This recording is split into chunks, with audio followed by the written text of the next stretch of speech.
Look at the difference. One is latte, the other is cappuccino. We take a pitcher of milk and put it under the steam nozzle. The magic happens when we add more or less air to the milk. Let's start it in order. Hello! Today you'll see the difference between coffee latte and cappuccino and how to perfect your milk froth. Also, I will show you a simple bonus technique to froth a perfect foam. First, we need a good espresso shot or two. This process is the same for both drinks. Now both lattes and cappuccinos share the three basic components: espresso, steamed milk, and foam. But it's the proportions of these ingredients that make the difference.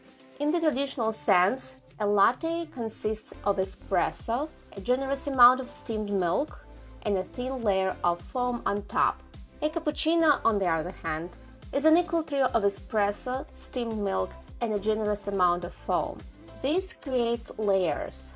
Layers look great in a glass cup, but they should be mixed before drinking because the first thing that hits your mouth is a bit of espresso, and the last is the pure milk.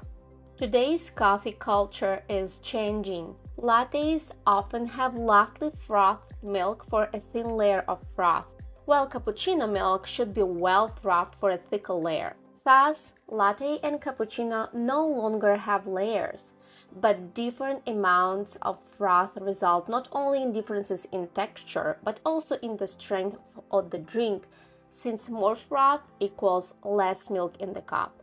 Less milk equals more strength in the coffee flavor. How to know what you want?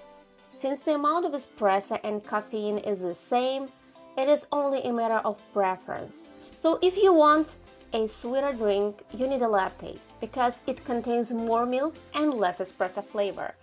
But if you want to taste more coffee than milk, you definitely need a cup of cappuccino.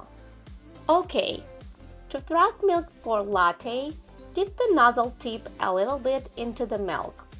It should take about 3 seconds. This is to allow air to enter the milk and create a foam.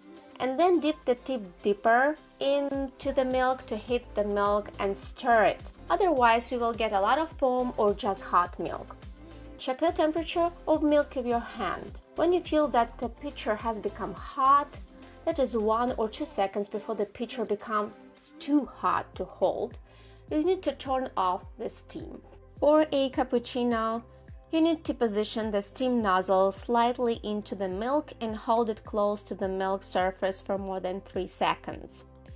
This will produce more foam.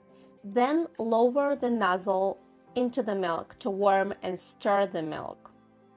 Okay, it's time for the bonus technique. If you find this technique helpful, please leave your comments below. Simply place your pitcher on a surface. Insert the nozzle into the pitcher and turn on the steam. While holding the pitcher with one hand to control the temperature of the milk, use your other hand to adjust the nozzle for making a latte or cappuccino. I encourage you to experiment and find your preferred ratio between how many shots of espresso and ounces of milk works for you. After all, the best coffee is the one you enjoy the most. Stay tuned by subscribing to the channel for more coffee content. And remember, every cup of coffee is an opportunity for a moment of joy. Happy brewing, everyone!